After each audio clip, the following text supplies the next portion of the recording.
audio jungle.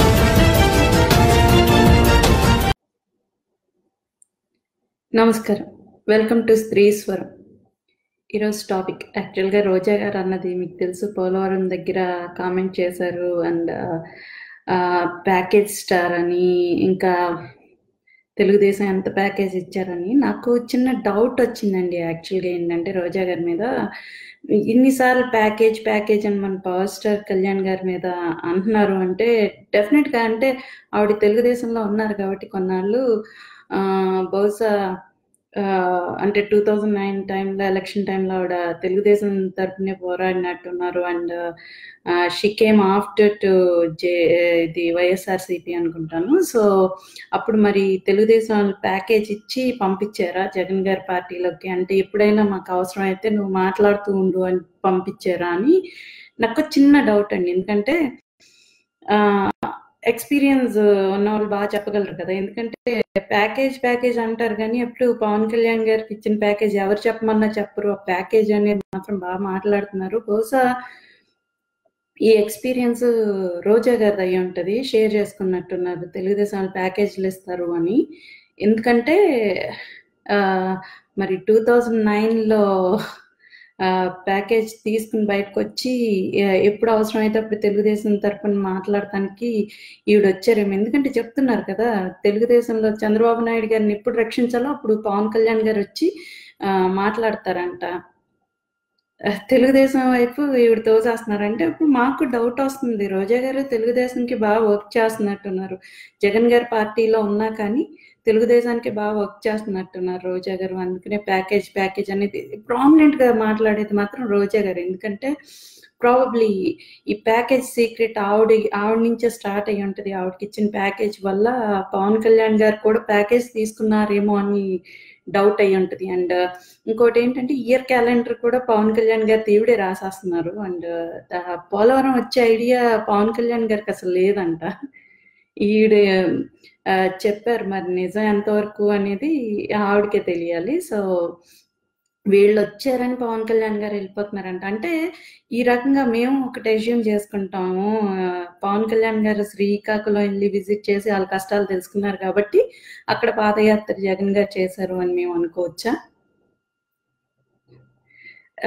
అంటే actually ఈ questions అన్ని అంటే అండ్ ఇంకొకటి ఏంటంటే 2 రోజుల క్రితమే అనుకుంటా ఆవిడ ఒక స్టేట్మెంట్ ఇచ్చారు. నీకు సిగ్గు లేకపోయినా పవన్ కళ్యాణ్ చాలా తెలివైనోడు, నీ వైపు నిన్ను తిరస్కరించాడు అనే మాట కూడా ఆవిడే మాట్లాడారు. మళ్ళీ ఈరోజు వెంటనే మాట మార్చి ప్యాకేజ్ ఇస్తారు, చంద్రబాబు నాయుడు గారిని రక్షించాలన్నప్పుడల్లా ఈయన బయటకు వచ్చి మాట్లాడతారు అన్నారు. మరి రియల్గా ప్యాకేజ్ ఎవరు తీసుకున్నారు అని మేము అనుకోవాలి?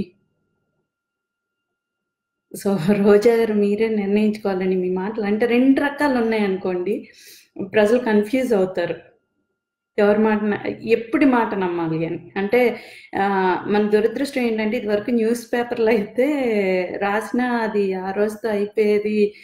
మేబీ కేజీల లెక్కన అమ్ముకోవడానికి పక్కన పెట్టించేవారేమో చాలామంది. బట్ ఇప్పుడు ఏంటంటే సోషల్ మీడియా యాక్టివ్ ఉంది అండ్ మీడియా అండ్ యూట్యూబ్లో ఒకసారి మీరు పెట్టిన తర్వాత మీ వీడియో రిపీటెడ్గా అది పాతది అప్పుడేం మాట్లాడారో కూడా చూస్తారు. సో డెఫినెట్గా బీ కేర్ఫుల్ అండి విత్ యువర్ స్టేట్మెంట్స్. అంటే మరీ 2 డేస్లోనే మార్చేస్తే ప్రజలు ఏ రకంగా అనుకోవాలి? మొన్నటి వరకు అంటే 2009 వరకు తెలుగుదేశానికి ఫర్గా ఉన్నారు. ఆ తర్వాత వాళ్ళ అన్యాయాన్ని తెలుసుకుని మీరైతే బయటకు రావచ్చు, కానీ వాళ్ళ అన్యాయాన్ని తెలుసుకుని పవన్ కళ్యాణ్ గారు బయటకు వచ్చారంటే మాత్రం ప్యాకేజ్ తీసుకున్నట్టు. మరి సేమ్ వే మీరు కూడా ప్యాకేజ్ తీసుకున్నారని నేను అంటాను. అప్పుడు మీరు అన్యాయం కాదు, ఏదో ప్యాకేజ్ తీసుకుని బయటకు వచ్చి మీరు తెలుగుదేశాన్ని ఇండైరెక్ట్గా సపోర్ట్ చేస్తున్నారని నేను అంటాను. మరి జనసేనలో ఇప్పుడు నా మాట పట్టుకుని చాలా మంది అంటారు జనసేనలో మిమ్మల్ని అదే మాట. దానికి మీరేం ఆన్సర్ చేస్తారు? సో కొంచెం అంటే లాజికల్గా మాట్లాడితే బెటర్ అనేది నా ఉద్దేశం. అంటే ఏదో ఒకటి గుడ్డెతో వచ్చి చేలో పడినట్టు అన్నట్టుగా కాకుండా at least we should have a logic అనేది నా పాయింట్. అండ్ నిన్న ఏదో వీడియోలో ఒక ఆయన పెట్టారండి, వాల్యుబుల్ పాయింట్ అంట. అంటే నాకు త్రూ అదేంటంటే good or bad like message ఏదైనా కామెంట్ వస్తే కనుక as I said like it's soft and way నాకు డెఫినెట్గా it is a valid point అన్నప్పుడు they tell me and I give reply as usual. And యాక్చువల్గా ఒకదానికి పెట్టింది ఏంటంటే, మరి ఆ క్వశ్చన్ ఏంటో తెలియదు కానీ ఆన్సర్ మాత్రం ఆయన పెట్టింది ఏంటంటే, let me think what she said. 25 ఏళ్ళ లోపు ఉన్న పిల్లల్ని ప్రొవోక్ చేసి ఈ రాజకీయ నాయకులు చెడగొడతాం ఎంతవరకు కరెక్ట్? ఎవరైనా సామాజిక సేవ అనేది పదవి లేకుండానే చెయ్యొచ్చు అనేది ఆయన పాయింట్. అంటే పవన్ కళ్యాణ్ గారి గురించి మాట్లాడిన విషయంలో అదైతే ఆయన ఆన్సర్ చేశారు అని.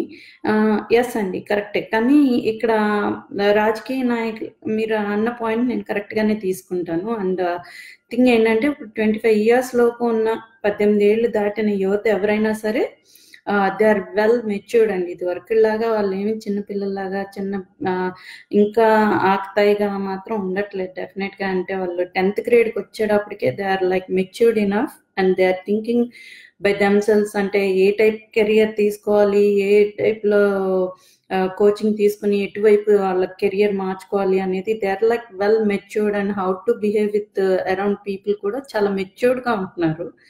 సో 18 to 25 years ఎవరైతే ఉన్నారో వాళ్ళని జనసేన మాత్రం ప్రొవోక్ చేయట్లేదండి. They are frustrated already with all the existing corruptive system of సొసైటీకి వాళ్ళు ఫ్రస్ట్రేటెడ్ అయ్యి ఉండి ఒక మార్పు అయితే రావాలని జనసేనకి వాళ్ళు సపోర్ట్ చేస్తున్నారు.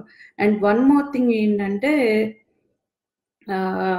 మార్పు ఈ సపోర్టివ్ సిస్టమ్ లేకుండా జనసేవ అంటే ప్రజాసేవ చేయాలి అంటే మేబీ మనం 40s, 30s, 50s, 60s వెళ్తే కానీ ఆ విషయం అవ్వదండి. ఎందుకంటే ప్రతి చిన్న విషయానికి చెప్పాను ఇంతకుముందు వీడియోలో కూడా, మన ఇండియాలో ఒక డ్రైవింగ్ లైసెన్స్ తీసుకోవాలన్నా, పాన్ కార్డ్కి అప్లై చేయాలన్నా, ఆధార్ కార్డ్కి అప్లై చేయాలన్నా we have to go through lot of layers అనమాట. అంటే ఒకటి మీడియేటర్ని తీసుకోవడం, వాళ్ళకి మళ్ళీ లంచం ఇవ్వడం, వాళ్ళకి ఇంత అమౌంట్ అనిస్తే అది లేయర్స్గా వాళ్ళ ఆఫీసులకి వెళ్ళడం, and then it will happen to us.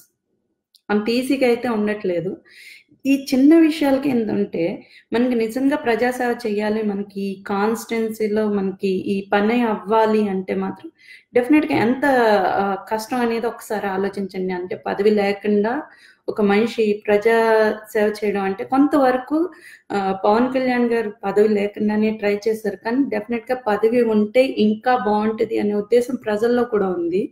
Not only Pawan Kalyan గారు అండ్ వెనకాల ఉన్న వాళ్ళు. డెఫినెట్గా ఇప్పుడు పదవి ఆశించి వచ్చే వాళ్ళకి పవన్ కళ్యాణ్ గారు పదవి ఇస్తారని నేను అనుకోవట్లేదు. అంటే ఎమ్మెల్యే సీట్స్ ఇప్పుడు ఏదైతే 175 కాన్స్టిట్యున్సీలో వామపక్షాలతో కలిసి ఏదైతే పోటీ చేస్తామని పవన్ కళ్యాణ్ గారు అన్నారో, ఎవరైతే డబ్బును ఆశించకండి, ఎవరైతే less corruptive system, at least I can say that corruption లేదు అనే మాట నేను ఎందుకు అనాలంటే, వాళ్ళు వేరే పార్టీ నుంచి వచ్చినప్పుడు might have like corruptive history for them, but least corruptive people are there in Janasena. అప్పుడు మరి బెటర్ అంటే, ఇప్పుడు ఫ్రస్ట్రేట్ అయ్యి ఉండి మీరు బెటర్ సొసైటీని కోరుకుంటారా, లేదు ఇలా జరిగిపోతుంది కాబట్టి ఇంక ఇలాగే సాగిపోదాము అని మీరు అనుకుంటారా అనేది నా క్వశ్చన్ అండి యాక్చువల్గా. అండ్ వన్ మోర్ థింగ్, ఇంకొకటి ఏంటంటే, చాలా మంది నాకు రిక్వెస్ట్లు పెడుతున్నారండి. దయచేసి అంటే వాళ్ళకి చెప్పేది ఏంటంటే, నేను మీ మెసేజ్ క్యారీ చేయగలను కానీ నేను official member to the party కాదండి. And I don't have any contacts with office or anything. ఏదైనా ఇష్యూ వచ్చినప్పుడు నేను మాట్లాడుతున్నాను సోషల్ మీడియాలో. And because of like Janasena and మనకి మార్పు రావాలనే ఉద్దేశంతోనే నేను మాట్లాడుతున్నాను. మనకి మార్పు అనేది కంపల్సరీ రావాలి, కరప్షన్ నుంచి మన నెక్స్ట్ జనరేషన్స్ అయితే తప్పించుకోవాలనే విషయంలో నేను మాట్లాడుతున్నాను తప్పితే నాకు ఆఫీస్లో ఎవరో పరిచయం ఉండి నాకు అవుతుంది అని మాత్రం నేను చెప్పను. రిక్వెస్ట్లు పెట్టినా నాకు తెలిసిన వాళ్ళకి నేను ఆ మెసేజ్ పాస్ ఆన్ చేయగలను కానీ నేను ఐ కెనాట్ అంటే నేను చేయగలను అని మాత్రం మీకు చెప్పలేనండి. ఎందుకంటే ఇట్స్ లైక్ అగైన్ మన పార్టీ సిద్ధాంతానికి విరుద్ధం. మనం నైతికంగా అండ్ బాధ్యతాయుతంగా హానెస్ట్గా ఉందాము. And I don't know anyone in office or any party members and actually be honest. So అది నాకు రిక్వెస్ట్ పెట్టినా నేను ఐ కెన్ పాస్ ఆన్ అంతేగాని నాకు పర్సనల్గా రిక్వెస్ట్లు పెడితే ఐ కెనాట్ డూ ఎనీథింగ్. ఎందుకంటే నేను అఫీషియల్ స్పోక్ పర్సన్ కాదు, అఫీషియల్గా ఒక పార్టీ మెంబర్ని కూడా కాదు. కాబట్టి డెఫినెట్గా I may not help on that. But రిక్వెస్ట్లు వస్తే కనుక నేను పాస్ ఆన్ చేయగలనండి. అంతవరకు అయితే నేను చేయగలను. అంటే నాకు తెలిసిన వాళ్ళు ఎవరైనా ఉన్నారు పార్టీ ఆఫీస్లో, వాళ్ళకి తెలుసుది అన్న వాళ్ళకి I can pass on the message. That I can do. Hi అండి రమేష్ గారు అండ్ తులసి వెంకట్ గారు. ఈ మెసేజెస్ అన్నీ పైకి వెళ్ళిపోయి వాళ్ళందరికి హాయ్ అండి. చాలా ఫాస్ట్గా వెళ్ళిపోతున్నాయి. And I may not say hi to all of you. And Raju గారు జేజన్సేనా అండి, గోవింద్ గారు హాయ్ హాయ్ హాయ్. సో బేసిక్గా అది. అండ్ రోజా గారు ప్యాకేజ్ చెప్తే మనం పవన్ కళ్యాణ్ గారిని తప్పకుండా అడుగుదాం అండి. ఆయనకి ఎంత వచ్చిందో రోజా గారు ముందు మీరు చెప్పండి, మీ ప్యాకేజ్ వాల్యూ ఎంతో చెప్తే డెఫినెట్గా లాస్ట్ పవన్ కళ్యాణ్ గారు. ఎందుకంటే మాకు ప్రూఫ్ కావాల్సి వస్తుంది. ఇప్పుడు మీరన్నమాట యాక్చువల్గా జగన్ గారు గురించి తప్పుడు కేసులు పెట్టారు అన్నారు. తప్పుడు కేసులో ఒప్పుడు కేసులో పక్కన పెడితే ఆయన జైలుకు వెళ్ళి వచ్చారు అనే విషయం మాకు మీడియా పరంగా అండ్ పేపర్ పరంగా అండ్ సాక్ష్యాలు ఉన్నాయి, రైట్. కానీ మీరు చెప్పే ప్యాకేజ్ అన్న దానికి సాక్ష్యం కానీ లేకపోతే ఆధారాలు కానీ ఏమీ లేవు. So if you say that మీకు ఎంత ప్యాకేజ్ తెలుగుదేశం నుంచి తీసుకున్నారో చెప్తే డెఫినెట్గా మేము పవన్ కళ్యాణ్ గారిని అడుగుతున్నాం, మా రోజా గారు ఎంత ప్యాకేజ్ తీసుకున్నారంట, మరి మీకు ఎంత వచ్చింది ప్యాకేజ్ తెలుగుదేశం నుంచి అని మేము ఖచ్చితంగా అడుగుతాం. And don't try to change your statements so soon అండి. అంటే 2 డేస్కి ఒకసారి మీ స్టేట్మెంట్స్ మార్చేస్తే డెఫినెట్గా మీ పార్టీలోనే చాలా మంది కన్ఫ్యూజ్ అయ్యే అవకాశం ఉంది. So don't change your statements that regularly అనేది ఇంకొక హంబుల్ రిక్వెస్ట్ అండి నా తరపు నుంచి. అండ్ ఎందుకంటే చాలా జోక్, అంటే జోక్ అనాలా లేకపోతే నిజంగా ఒకసారి ఫ్రస్ట్రేషన్ అంటే ఒకలాంటి వైరాగ్యం అంటారు కదా, అలా వస్తున్నాయి. ఇలా రాజకీయ నాయకులు డైలాగ్స్ వింటూ ఉంటే కనుక వాళ్ళకు అనుకూలంగా వెంటనే మార్చేయడం. నిజంగా ప్రజలు ఎలా ఫీల్ అవుతున్నారు అనేది వీళ్ళకి అనవసరం. బట్ వీళ్ళ స్టేట్మెంట్స్ అయితే వీళ్ళు ఇచ్చేస్తారు కంటిన్యూస్గా. అంటే ఇది కరెక్టా తప్ప రాంగ్గా మనం మాట్లాడతాం, ఇది రైట్ టైమేనా, రైట్ కరెక్ట్ ప్రాస్పెక్టివ్లో వెళ్తున్నామా అని కూడా ఆలోచించకుండా వాళ్ళు స్టేట్మెంట్స్ అయితే ఇచ్చేస్తారు డెఫినెట్గా. ఇదైతే చూస్తున్నాను. అంటే ఇది తెలుగుదేశం నుంచి కానీ వైఎస్ఆర్సీపీ నుంచి కానీ ఐఎమ్ లుకింగ్. అండ్ ప్రతి ఒక్కరికి చెప్పేది ఏంటంటే వీళ్ళు ఒక కుట్ర అయితే పన్నుతున్నారు, మన జనసేనకి స్ట్రెంగ్త్ లేదు అనే విషయాన్ని ప్రూవ్ చేయడానికి. వైఎస్ఆర్సీపీ వాళ్ళేమో తెలుగుదేశంకి సంబంధించిన వ్యక్తి పవన్ కళ్యాణ్ గారు, అండ్ తెలుగుదేశం వాళ్ళందరూ ఏమో జగన్ గారు లేకపోతే బీజేపీ వెనకాల పడుతున్న పవన్ కళ్యాణ్. బేసిక్ ఏంటంటే పార్టీని లైటర్ వే చేయడానికి చాలా ప్రయత్నాలు అయితే చేస్తున్నారు. బట్ వీళ్ళ ప్రయత్నాలు ఎంతవరకు సాగుతాయి అనేది మన జన సైనికుల దృష్టిలో కూడా ఉంది. అండ్ వీఆర్ లుకింగ్, ఇలాంటివి వస్తాయని ముందే చెప్పాను. అండ్ అధైర్యపడకుండా ముందుకెళ్ళిపోదాము. అండ్ మన జన సైనికుని మనం సీఎంగా చూడాలి డెఫినెట్గా. అండ్ ఈసారి కింగ్ పవన్ కళ్యాణ్ గారే అవ్వాలి. And again and again same విషయం చెప్తున్నాను, మీరు ప్రింట్అవుట్లు తీసి ఇంట్లో పెట్టండి. And everybody will know, like మన గ్లాస్ గుర్తు ఏదైతే ఉందో దానికి ఓట్ వేయమని చెప్తూ ఉండండి. అండ్ ప్రింట్అవుట్ పెడితే ఏంటంటే కన్ఫ్యూజన్ ఉండకుండా ఉంటుంది. సో గ్లాస్ గుర్తుకే మీ ఓటు. And that's all. I think like ఈరోజు రోజా గారు స్టేట్మెంట్ చాలా అంటే సర్ప్రైజ్ అయ్యాను అనమాట. ఎందుకంటే 2 రోజుల ముందే ఆవిడ అన్నారు, పవన్ తెలివైనోడు, నీ చీప్ ట్రిక్కి పడడు అనేసి ఆవిడ స్టేట్మెంట్. అండ్ ఈరోజు వచ్చి మళ్ళీ చంద్రబాబు నాయుడు గారి దగ్గర నుంచి ప్యాకేజ్ తీసుకున్న ఆయన నుంచి రక్షిస్తాం. మరి మీరేమంటున్నారో మీరే ఒకసారి ఆలోచించుకోండి రోజా గారు. అండ్ దయచేసి ఇంకోసారి ఇలా డబుల్గా అంటే మిక్సప్ స్టేట్మెంట్స్ ఇస్తే గమనించే నాలాంటి వాళ్ళు ఎక్స్ప్లెయిన్ చేసేవాళ్ళు చాలామంది ఉంటారు. సో ఇప్పుడు ఇది అని కూడా సాక్ష్యం చూపించే వాళ్ళు కూడా ఉంటారు. అంటే 2 రోజుల్లో అది పక్కన పెట్టి ప్లే చేసే వాళ్ళు కూడా ఉంటారు. సో దయచేసి అది అవేర్నెస్ అయితే మీకు డెఫినెట్గా కావాలండి మీ వైఎస్ఆర్సీపీకి. అండ్ ఇంకొక ఎవరు అంట చెప్పారు, వైఎస్ఆర్సీపీ వాళ్ళకి చాలా సంస్కారం ఎక్కువ అంట, అందుకని మాట్లాడరంట. వాళ్ళు స్పెల్లింగ్ నేర్చుకోండి ఫస్ట్. యాంటీకి, ఆంటీకి తేడా తెలియట్లేదు వాళ్ళకి. యాంటీ అంటే వ్యతిరేకత, ఆంటీ అంటే చిన్నమ్మ కావచ్చు, అత్తయ్య కావచ్చు, వాటెవర్.